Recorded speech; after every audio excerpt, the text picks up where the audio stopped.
Hello everyone, myself Sima. I am vocational teacher at present AM Triple Hasanpur district G. तो dear students या guys, मैं आपको आज एक टॉपिक करवाना चाहती हूँ जिसका नाम है assisting in examination of patient. मतलब एक जनरल ड्यूटी असिस्टेंट है या पेशेंट केयर असिस्टेंट है, वो कैसे एक पेशेंट को जो है उसका एग्जामिनेशन में हेल्प करेगा। एक पेशेंट का मेडिकल एग्जामिनेशन कर रहे हैं हम, मेडिकल एग्जामिनेशन लाइक हम उसका जो है चेस्ट का एग्जामिनेशन कर रहे हैं, उसके माउथ का एग्जामिनेशन कर रहे हैं, उसके हाइट का एग्जामिनेशन कर रहे हैं, उसका वेट कितना है, और उसकी ईयर का चेकअप, उसके नोज का, थ्रोट का, ठीक है। तो ये सब मतलब पूरी बॉडी का जो चेकअप है, मेडिकल चेकअप, मतलब एक जीडी है जो उसमें हेल्प कर रहे हैं, ठीक है। मतलब मेडिकल चेकअप में एक पेशेंट की हेल्प कर रहे हैं। तो आइए हम आपको बताते हैं कि एक जनरल ड्यूटी असिस्टेंट या एक पेशेंट केयर असिस्टेंट के क्या रोल होंगे जब वो किसी भी पेशेंट का मेडिकल चेकअप कर रहा होगा। तो फर्स्ट है, सबसे पहले मैं आपको इंट्रोडक्शन बता देती हूँ कि आज का जो टॉपिक है वो हमारा किसके ऊपर है, एग्जामिनेशन ऑफ पेशेंट के ऊपर है, ठीक है। एग्जामिनेशन कैसा, उसका मेडिकल एग्जामिनेशन लाइक उसका chest, height, weight, nose, throat, ear, eyes etcetera, ठीक है। तो ध्यान से सुनना, ठीक है, बहुत ही इम्पोर्टेंट टॉपिक है। और सबसे पहले हम आपको बता देते हैं कि मेजरिंग हाइट वेट हम कैसे मेजर करेंगे, ठीक है। तो सबसे पहला है कि हाइट हम कैसे करते हैं, लाइक आपने देखा होगा ना कभी, जैसे दीवार पर है ना, मतलब मार्किंग लगी होती है, ठीक है, इस तरह से, ठीक है, मार्किंग लगी होती है। तो मार्किंग में क्या करते हैं कि कोई भी इंडिविजुअल इस तरह से खड़ा हो जाता है, ठीक है, और जो एक स्केल लेकर यहाँ से जो भी मार्किंग पर स्केल जा रहा है उसको हम नोट करके उसकी जो है हाइट देख लेते हैं। अब ये तो बड़ों की बात है जो स्टैंड हो सकता है, मतलब खड़ा हो सकता है। अगर हम एक बेबी की बात करें, क्योंकि हॉस्पिटल में तो हर तरह के पेशेंट आते हैं, और न्यूबॉर्न बेबी का तो हम एट बर्थ पर उसका हाइट वेट सब कुछ चेक करते हैं, स्कल सर्कमफ्रेंसेस सब कुछ चेक करते हैं। तो एक बेबी की हाइट हम कैसे मेजर करेंगे, तो एक बेबी की हाइट हम कैसे मेजर कर सकते हैं, एक जो सरफेस है, ठीक है, मतलब हार्ड सरफेस, ठीक है। ये नहीं है कि हम उसको ऐसे मतलब गद्दे के ऊपर बैठा रहे हैं, ठीक है, मतलब उसके जो है सिर हेड उसका ऊपर हो रहा है या पाँव उसके नीचे जा रहे हैं, ठीक है। तो एक मतलब बैलेंस सतह पर इनकी एक हार्ड सरफेस के ऊपर उसको लेटाएंगे, ठीक है। उसके बाद जो है मतलब अगर ये छोटा बेबी है जिसको जो खड़ा नहीं हो सकता, और जो खड़ा नहीं हो सकता है तो जाहिर सी बात है मतलब वो अपने पाँव भी सीधे नहीं कर सकता, ठीक है। तो हमें उसको उसके जो पाँव हैं, ठीक है, वो पाँव दबाकर और इस तरह से मतलब यूँ करने हैं कि मतलब ताकि उसकी जो है एडिक्वेटली उसकी हाइट जो है मेजर हो जाए। तो उसके पाँव हमें सीधे करने हैं पकड़ के, ठीक है, और उसके हेड से लेकर और नीज तक जो है स्केल के साथ या फिर इंची टेप के साथ हम उसकी जो हाइट है वो मेजर कर सकते हैं, ठीक है। अब ये थी कि जो बेबी खड़ा नहीं हो सकता या फिर जो न्यूबॉर्न है तो उसकी हाइट हम कैसे मेजर करेंगे। और अगर कोई खड़ा हो सकता है और कोई भी इंडिविजुअल तो उसकी हम जो है ऐसे स्केल के साथ जो है हम मेजर कर सकते हैं। नेक्स्ट है वेट। तो वेट भी कैसे करेंगे, अब वेट के लिए भी यही प्रॉब्लम आती है कि बच्चा जो है वो तो वेटिंग मशीन पर खड़ा नहीं हो सकता और बड़ा तो खड़ा हो सकता है। तो जो खड़ा हो सकता है, जो एबल टू स्टैंड होता है, ठीक है, मतलब तो वो वेटिंग मशीन पर खड़ा कर देंगे उसको, ठीक है, और इस तरह से हम उसके जो वेट है वो मेजर कर लेंगे। अब अगर बच्चे की बात आती है तो बच्चे का हम कैसे वेट करेंगे, तो बच्चे का है ना एक वेटिंग मशीन अलग होती है उनकी, ठीक है, एक कपड़ा होता है, ठीक है, उसके दोनों साइड है ना मतलब कुंडे लगे होते हैं, ठीक है, और उसको है ना ऐसे रेप्ड करके और उसको ऐसे वेटिंग मशीन से उठा के और फिर उसकी जो है उसका वेट है वो मेजर करते हैं, ठीक है। अब बात होती है कि हम मेजर जो वेट मेजर है वो कैसे करें, ठीक है, क्योंकि बच्चे मतलब न्यूबॉर्न बेबी होता है उसको दूसरे कपड़े में लपेट रखा होता है, ठीक है। तो उनको विदाउट क्लोथ और विद क्लोथ सेपरेटली जो है उसका वेट हम मेजर करेंगे, ठीक है। और सेपरेटली ही हमें रिकॉर्ड करना होता है। एक रिपोर्ट की एक मेन बात आती है जो कि वेरी एसेंशियल है और बहुत ही इम्पोर्टेंट है एवरीवन। मतलब हमारे अगर हम हॉस्पिटल में जॉब कर रहे हैं, एक क्लिनिक में जॉब कर रहे हैं, तो हमारे लिए सबसे इम्पोर्टेंट चीज़ क्या है कि रिकॉर्ड और रिपोर्ट। सबसे पहले रिकॉर्ड रखना हर चीज़ का, जो भी हमने पेशेंट का एग्जामिनेशन किया है, जो भी हमने पेशेंट का प्रोसीजर किया है, और उसके बाद हमें रिपोर्ट करनी है, ठीक है, कि हमने आज पेशेंट का ये काम किया, ठीक है। अब अगर कोई भी हम कितना भी काम कर लें, लेकिन अगर हमने रिकॉर्ड और रिपोर्ट नहीं किया तो किसी को क्या पता चलेगा कि हमने कुछ किया भी है या नहीं, ठीक है। तो रिकॉर्ड और रिपोर्ट जो है वो सबसे मेन चीज़ है। आपका टॉपिक भी आया होगा डॉक्यूमेंटेशन के ऊपर और मेंटेन रिकॉर्ड एंड रिपोर्ट के ऊपर। तो रिकॉर्ड और रिपोर्ट करना ये सबसे ज़्यादा ज़रूरी है, ठीक है। अब जो है वेट की बात हो गई, ठीक है, कि जो खड़ा हो सकते हैं वो वेटिंग मशीन पर खड़ा होकर हम उसका वेट मेजर कर सकते हैं। और जो बच्चा खड़ा नहीं, उसका जो न्यूबॉर्न होता है उसको हम किसी भी कपड़े में रेप करके और उसको इस तरह से मतलब वेटिंग के साथ उठाएंगे और उसका जो वेट है वो मेजर करेंगे, ठीक है। और ध्यान रखना है कि बिना क्लॉथ और बिना सोच के पेशेंट का जो है हमने पेशेंट का या किसी भी इंडिविजुअल का हमें वेट जो है मेजर करें, ओके। तो हाइट का हो गया, वेट का हो गया। तो अब मैं आपको बताती हूँ कि मेजरिंग स्कल सर्कमफ्रेंस। अगर स्कल सर्कमफ्रेंसेस आती हैं तो आपने देखा होगा कि न्यूबॉर्न का सबसे बड़ा जो पार्ट होता है वो हेड का होता है, ठीक है। आपने सुना होगा कभी डिलीवरी के टाइम पे बोलते हैं ना कि हेड आ गया तो माने सारा बच्चा आ गया, ठीक है।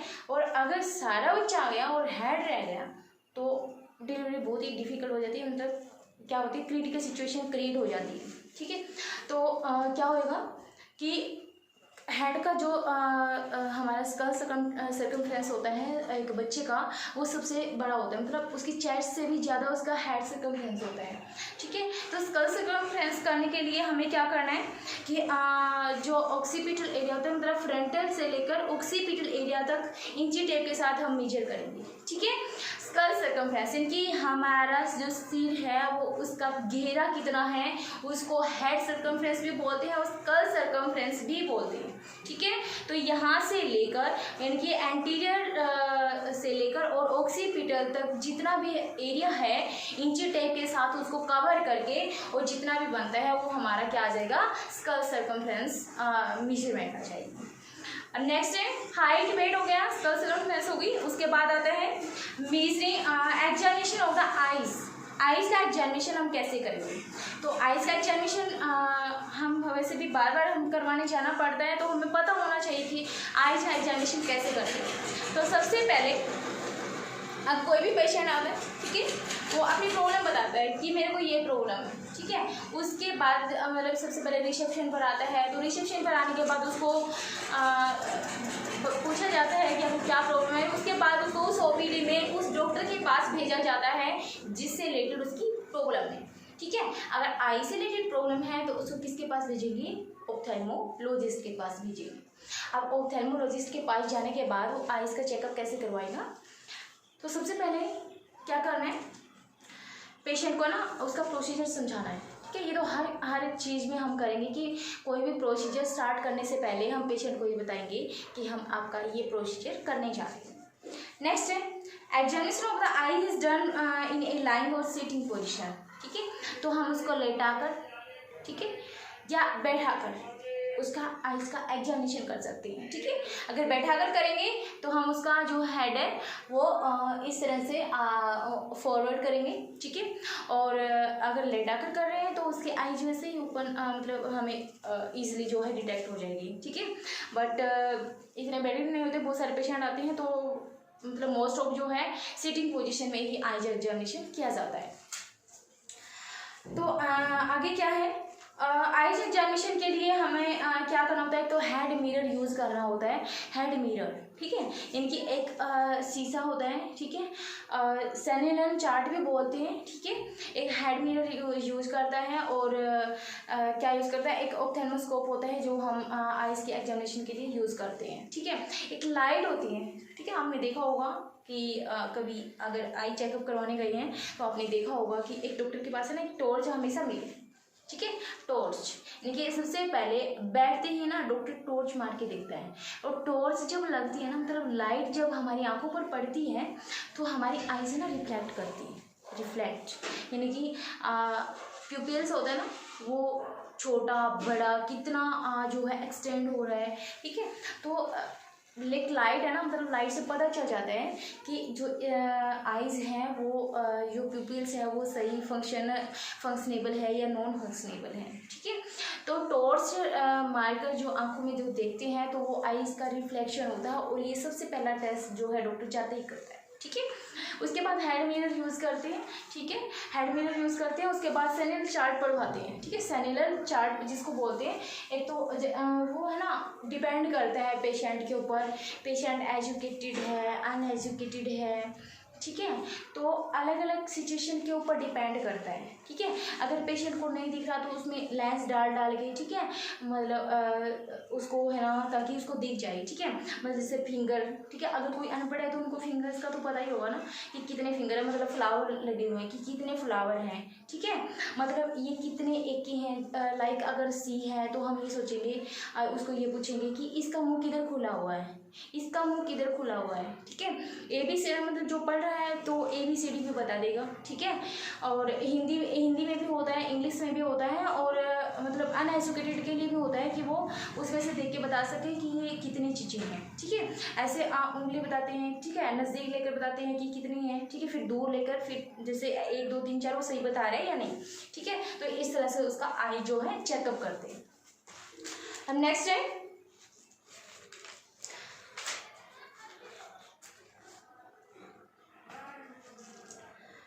और ऑप्थेल्मोस्कोप जो है, अगर हमें आइज़ की इंटरनली जांच करनी है, ठीक है, इंटरनली एग्जामिनेशन करना है तो हम ऑप्थेल्मोस्कोप जो है उसका यूज करते हैं। आगे है, अब हमारा आइज़ का हो गया, अगर आगे है ईयर्स का एग्जामिनेशन ऑफ ईयर का एग्जामिनेशन हम कैसे करते हैं। तो ईयर का कैसे करेंगे, कंफ्यूज होने की ज़रूरत नहीं है, हमें पता है कि कान का एग्जामिनेशन कैसे करना है। कोई अगर कह दे ना देखना यार मेरे कान में क्या क्या चला गया, ठीक है, तो सिंपली मतलब डॉक्टर भी ऐसे ही देखेगा ना कि कान में क्या है, ठीक है। तो मतलब जिस भी बॉडी पार्ट का हम चेकअप कर रहे हैं, ये चेकअप करवा रहे हैं, तो वो वाला हिस्सा जो है वो क्या होना चाहिए, बिल्कुल विजिबल होना चाहिए और ऊपर की साइड होना चाहिए, ठीक है। ये नहीं कि उसको देखने में हमें ही तकलीफ हो रही है तो हम क्या देखेंगे इसका, ठीक है। तो जिस भी चीज़ का हम टेस्ट कर रहे हैं, जिस भी चीज़ का हम चेकअप कर रहे हैं, तो वो हिस्सा क्या होना चाहिए, वो ऊपर की साइड होना चाहिए। तो ईयर का एग्जामिनेशन कर रहे हैं तो पेशेंट को क्या करेंगे, हम सीटिंग पोजीशन देंगे। ए पेशेंट में भी प्लेस लिए लाइन और सीटिंग पोजीशन, तो दोनों में ध्यान रखिएगा, आइज और ईयर्स दोनों में लाइन पोजीशन भी हम पेशेंट को दे सकते हैं और सीटिंग पोजीशन भी हम दे सकते हैं। नेक्स्ट है year turn toward on ENT specialist. ENT एक वर्ड आया है, ENT, ठीक है। एंथ्रोलॉजिस्ट बोलते हैं कि ENT स्पेशलिस्ट कौन होता है। E means ear, N means nose और T मीन्स थ्रोट, ठीक है। यानी कि ईयर, नोज और थ्रोट तीनों चीज़ों का एक ही स्पेशलिस्ट होता है, क्योंकि कहीं ये जो तीनों चीज़ें हैं इनका आपस में क्या है, कॉम्बिनेशन है, ठीक है। तो तीनों चीज़ों का एक स्पेशलिस्ट होता है, ठीक है। ENT इसको बोलते हैं ईयर, नोज और थ्रोट।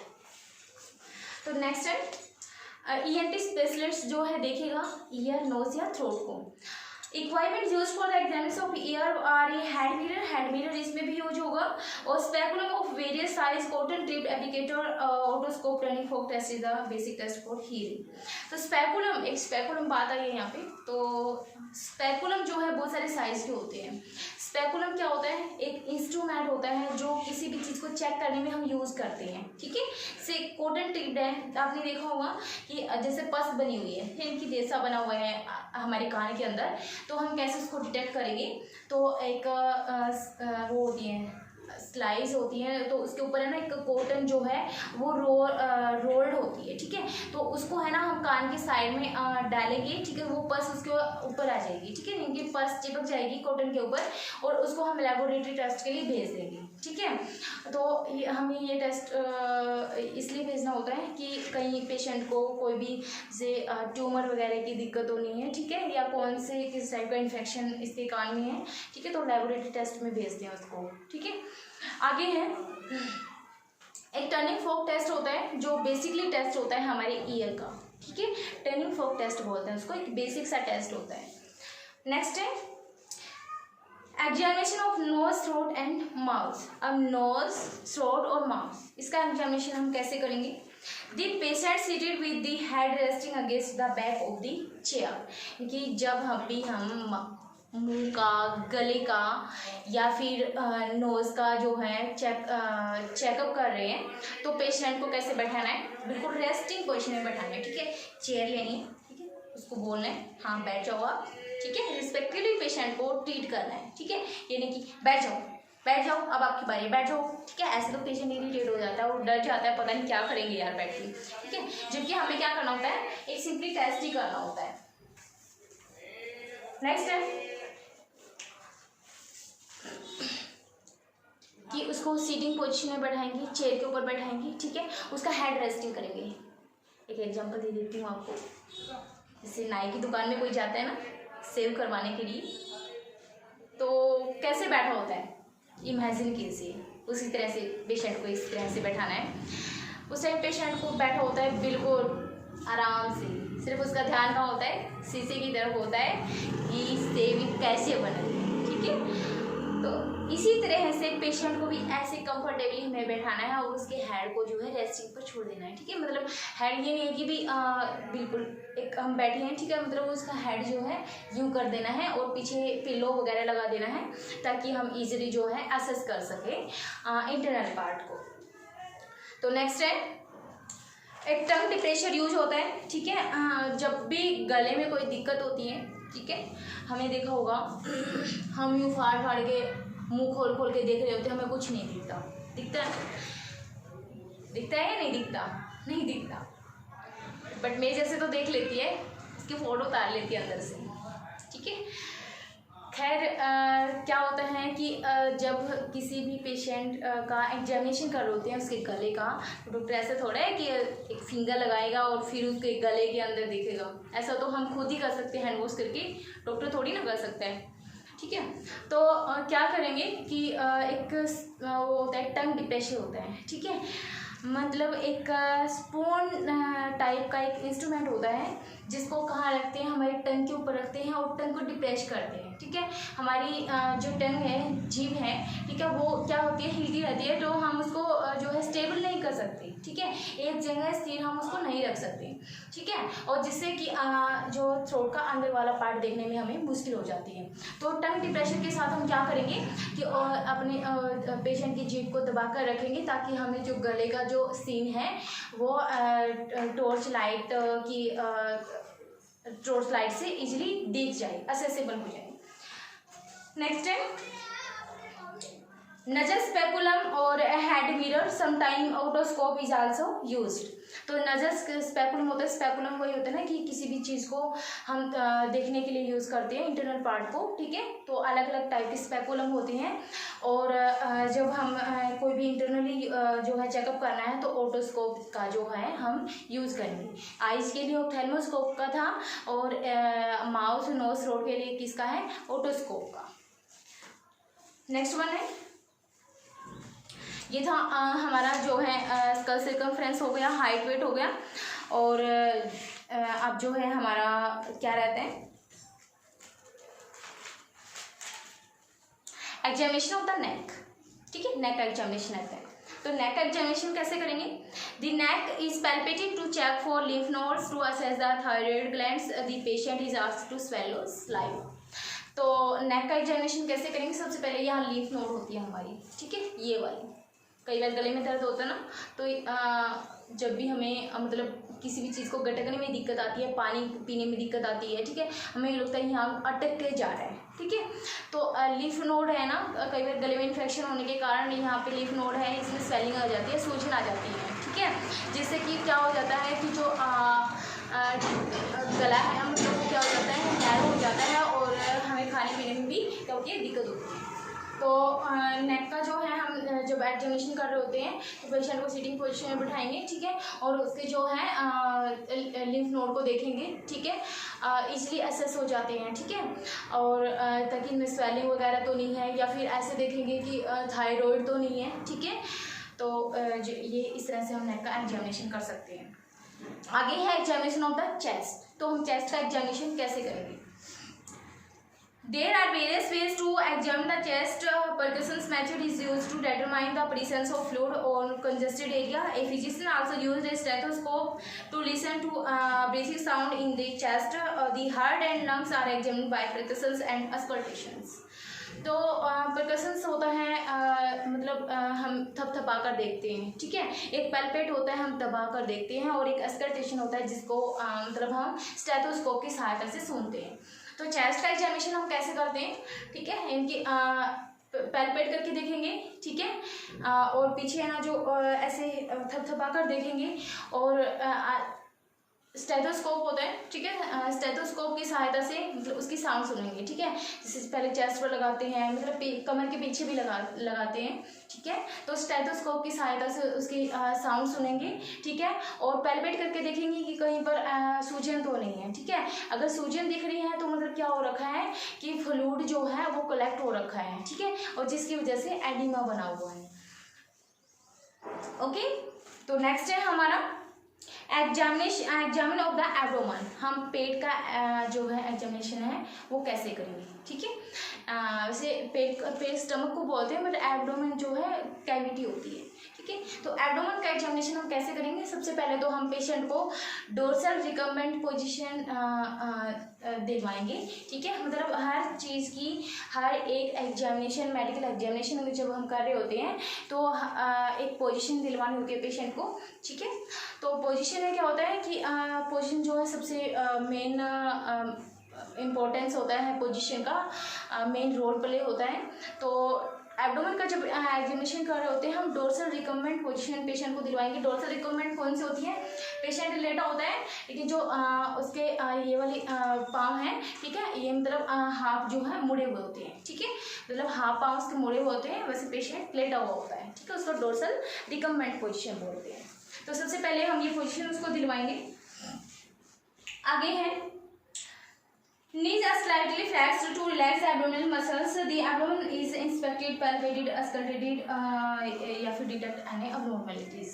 कोई भी abnormalities यानी कि कोई भी अगर दिक्कत है पेशेंट को, पेट में कोई भी अबनॉर्मेलिटीज़ है तो उसको डिटेक्ट करने के लिए पेशेंट को बोलेंगे कि बिल्कुल रिलैक्स होकर लेटे हो, ठीक है, ऐसा नहीं है कि पेट तना हुआ है या उधर सांस रोकी हुई है, तो बिल्कुल रिलैक्स करवाएंगे पेशेंट को पहले, उसके बाद हम उसको पैल्पेट करके या स्टेथोस्कोप से सुन के या परकशंस करके जो है पेशेंट का एब्डोमेन जो है वो चेक कर सकते हैं।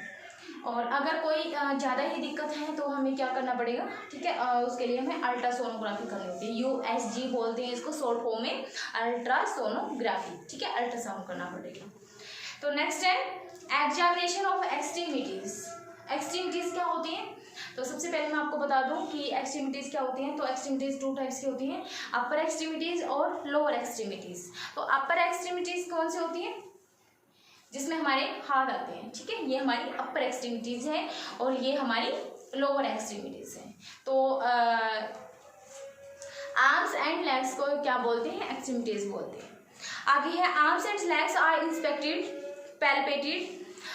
जो आर्म्स हैं और लेग्स हैं उनको हम पैल्पेट करेंगे, ठीक है, और इंस्पेक्टेड करेंगे इनकी कोई भी एडिमा वगैरह तो नहीं है, ठीक है। Oedema accumulated of fluid may be observed at the ankle joint by pressing the skins against the bone and varicose vein on the posterior part of the leg. The joint are moved in all direction to assess the movements, ठीक है। अब हम अगर हाथ या पाँव की जो है हम इनका एग्जामिनेशन कर रहे हैं तो सबसे पहले हमें देखना होगा कि जॉइंट जो है जोड़ जो होते हैं, यानी कि ये वाला जोड़ है या फिर ये वाला जोड़ है, इनमें कोई सूजन तो नहीं है। अगर इनमें सूजन आई हुई है तो क्या इकट्ठा हो रखा है, वहाँ पर फ्लूइड इकट्ठा हो रखा है, ठीक है। और हर डायरेक्शन में हम मूव करवाएंगे, ठीक है। तो पेशेंट को बोलेंगे ऐसे हाथ को इस तरह से लेकर जाओ, इस तरह से लेकर जाओ, ठीक है, इस तरह से लेकर जाओ, इस तरह से, ठीक है। ऐसे ही पाँव को आगे लेकर जाओ, पीछे लेकर जाओ, दाएं बाएं, ठीक है। इस तरह से हम हर डायरेक्शन में जो है मूव करवाएंगे पेशेंट के जो आर्म्स और लेग्स को, ठीक है, और उसकी मूवमेंट को डिटेक्ट करेंगे। ओके, तो नेक्स्ट जो है लास्ट है हमारा एग्जामिनेशन ऑफ द स्पाइन, ठीक है। तो स्पाइन क्या होती है मैं आपको बता देती हूँ। तो रीढ़ की हड्डी, ठीक है, जिसके ऊपर हमारे सारा बॉडी स्ट्रक्चर डिपेंड करता है। तो स्पाइन का जो एग्जामिनेशन है हम कैसे करेंगे, तो स्टैंडिंग पोजीशन में हम करेंगे, ठीक है। तो स्टैंडिंग पोजीशन में खड़ा करके पेशेंट को, उसके बाद जो है उसका हम स्पाइन का जो है चेकअप कर सकते हैं। स्टैंडिंग पोजीशन अब नॉर्मल कर्वेचर, ठीक है, और देखेंगे कि अब नॉर्मल कर्वेचर तो नहीं है।